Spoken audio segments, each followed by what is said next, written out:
Yes, students, good morning. Now I have made the video on the probability as we have discussed in our last Zoom's class about the probability. I've told you about the probability that what is the probability? It is the chances. I mean the predicted value. Clear? All the things we have discussed about the events, we have discussed about the activities, we had discussed about the event space and all. Clear?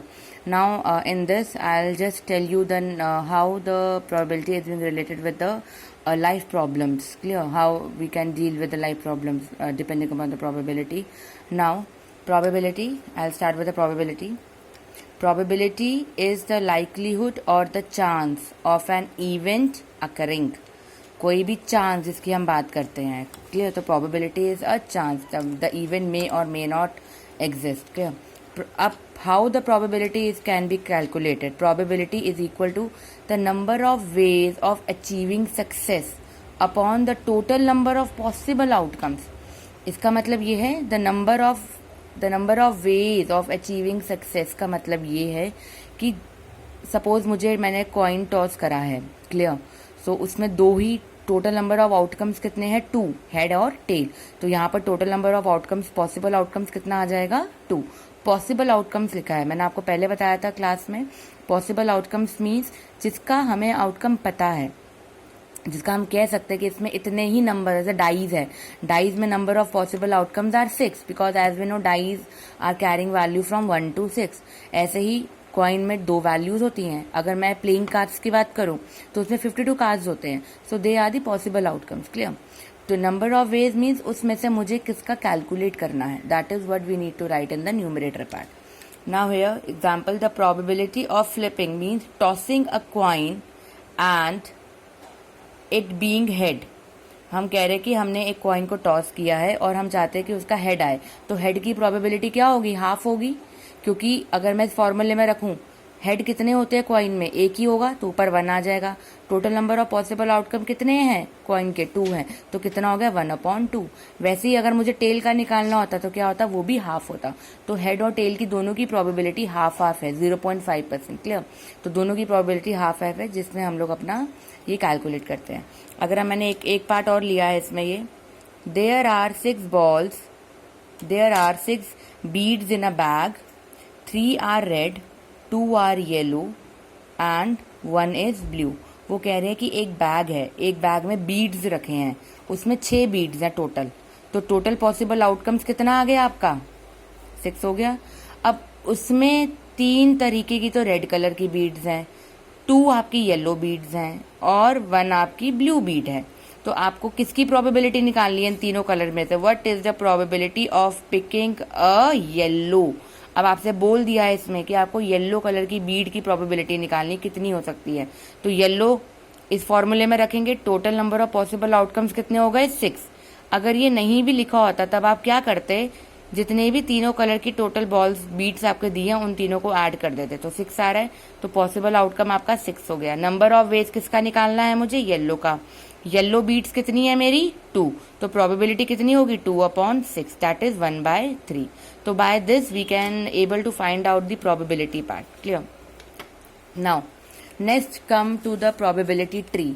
अब हम हमारा यहाँ पर probability tree करके concept आता है, जिसको हम लोग कहते हैं कि डायमैग्रिकली हम लोग इसको रिप्रेजेंट कर सकते हैं. पिक्टोरियल फॉर्म में हम अपने प्रोबेबिलिटी के आउटकम्स को और उसके इवेंट्स को हम रिप्रेजेंट कर सकते हैं. क्लियर? तो जब हम लोग इसको रिप्रेजेंट करते हैं, विजुअलाइज करते हैं, तो वो हमारा प्रोबेबिलिटी ट्री होता है. प्रोबेबिलिटी ट्री क्या होता है?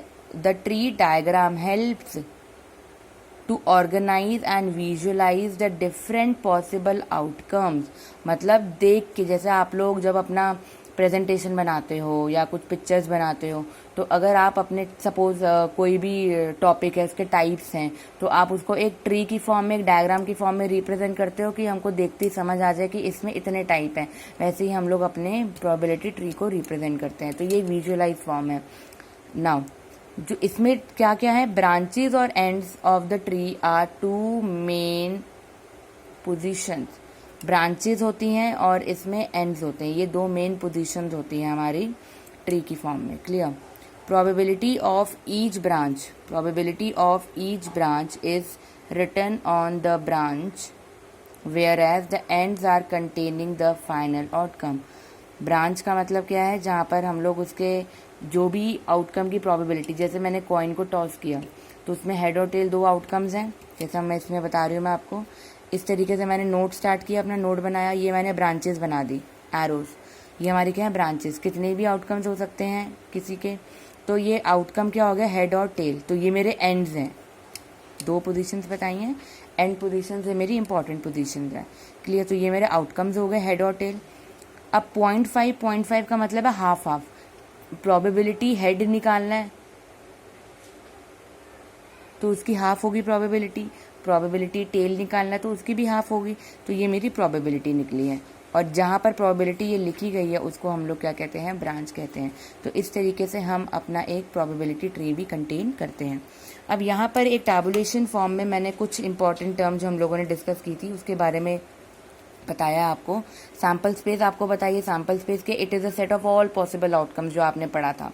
एक ही ट्रायल में, कोई भी ट्रायल में जितने भी आउटकम्स हम लोग निकालते हैं उसको हम लोग सैम्पल स्पेस में डालते हैं.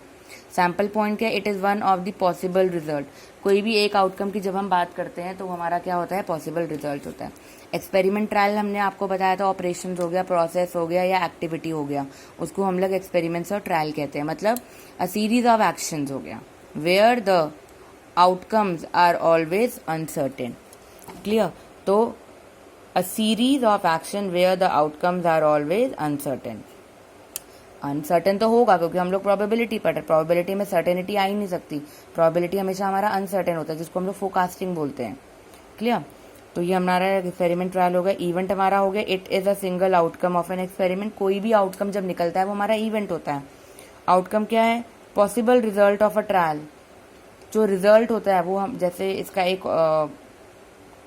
ये आउटकम हम लोग रिजल्ट के बारे में भी कहते हैं. Complementary event, the non happening events. The complementary event of A is the event which are not in A. Complementary मतलब जैसे आप लोगों ने सेट थ्योरी में भी किया था, complement set.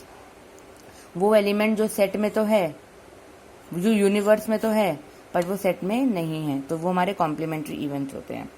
Impossible events, the event which can not happen. जो कब कुछ इवेंट्स कभी निकल ही नहीं सकते तो हम उसको निकालेंगे नहीं, उनको हम लोग क्या बोलते हैं, इम्पॉसिबल इवेंट्स. नाउ जैसे हमने इसमें निकाला है, ये एक बताया मैंने आपको question, find the probability of rolling a tree with a die. Probability निकालनी है आपको. किसकी निकालनी है, डाइस. डाई आपको पता है कि जब आप लोग लूडो खेलते हो तो उसमें डाई कितना होता है, 1 to 6 होता है. उसमें से आपको 3 की प्रोबेबिलिटी निकालनी कि क्या चांसेस है 3 आने के. तो सैम्पल स्पेस मतलब जहाँ पर हम लोग टोटल पॉसिबल आउटकम्स लिखते हैं, तो हमने इसका सेट में लिख लिया 1 to 6. Number of favourable event कितने हो गए, 1, क्योंकि हम लोग क्या निकाल रहे हैं, केवल 3 निकाल रहे हैं. टोटल नंबर ऑफ आउटकम्स कितने हो गए, 6. ये तो 3 है, ये हमने 3 निकालना है क्योंकि हमसे मांगा गया है 3 का मांगा गया है, तो हम किसमें इसमें 3 निकालेंगे. इस पूरे आउटकम में 3 कितनी बार है, एक ही बार है.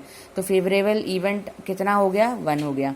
टोटल नंबर ऑफ आउटकम्स कितने हो गए, 6 हैं पॉसिबल आउटकम्स. तो प्रोबेबिलिटी कितनी होगी, 1/6, जो आपने पीछे फॉर्मूला मैंने आपको बताया था. अब ये एक और क्वेश्चन मैंने आपको दिया है, draw a random card from a pack of cards. जैसे प्लेइंग कार्ड आप लोग खेलते हैं, जिसको हम लोग ताश कहते हैं, उसमें 52 कार्ड्स होते हैं. क्लियर. उसमें से कोई भी एक कार्ड निकालना है आपको, random card. What is the probability, अब निकालना कौन सा कार्ड है, what is the probability that the card drawn is a face card. Face card निकालना. फेस कार्ड मतलब वो कार्ड जिनपे चेहरे बने होते हैं. किन किन के बने होते हैं, क्वीन होते हैं, किंग होते हैं, और हमारा ये जैक होता है. ये सब इन पे चेहरे बने होते हैं और हर एक ये 4 होते हैं. जैसे 52 कार्ड्स कितने हो गए टोटल, 52 आउटकम्स कितने हो गए टोटल, 52. क्योंकि 52 है तो पॉसिबल आउटकम्स भी मेरे 52 ही होंगे. So number of favourable event कितने लिए मैंने यहाँ पे, 4 into 3. इसका मतलब ये है, समझाती हूँ.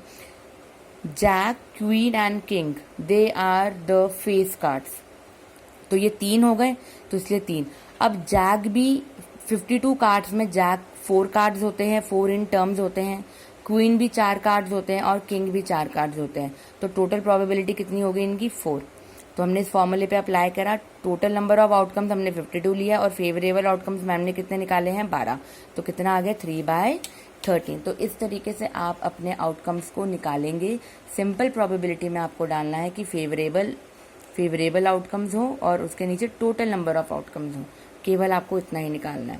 The next part now I start with here, that is the addition. दो चीज़ें आप लोग इसमें पढ़ेंगे, additive law and the multiplicative law. अभी हम एडिटिव लॉ पढ़ रहे हैं। एडिटिव लॉ में जब आप लोग पढ़ेंगे, मल्टीप्लिकेटिव पढ़ेंगे, तो मैंने आपको म्यूचुअली एक्सक्लूसिव के बारे में बताया था पिछले क्लास के सेशन में।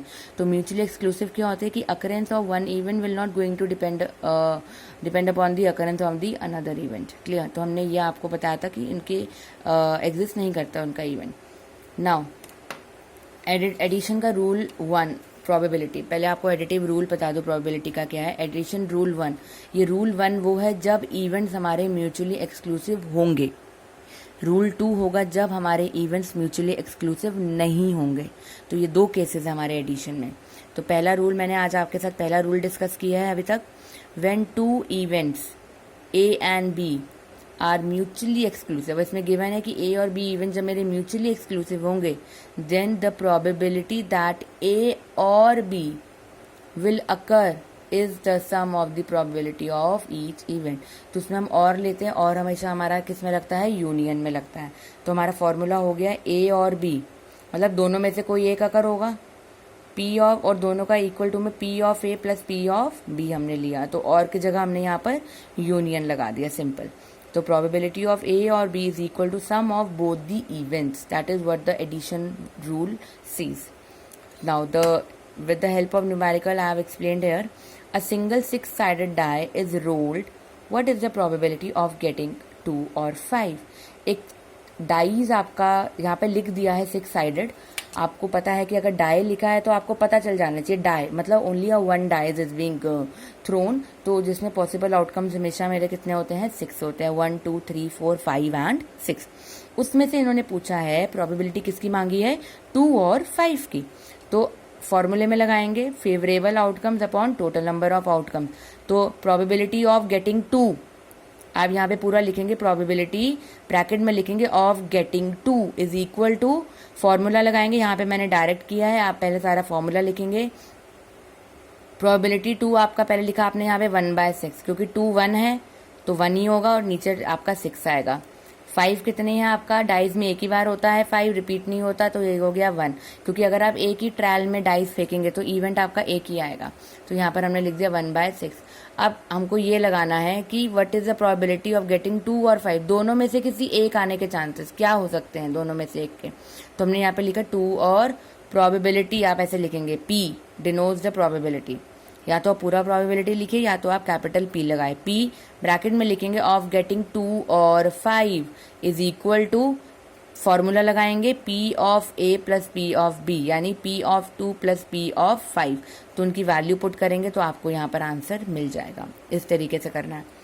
Next I have explained here, next एक लास्ट क्वेश्चन आपको एक्सप्लेन किया है। A glass jar contains 1 red 3 green and 2 blues and 4 yellow marble.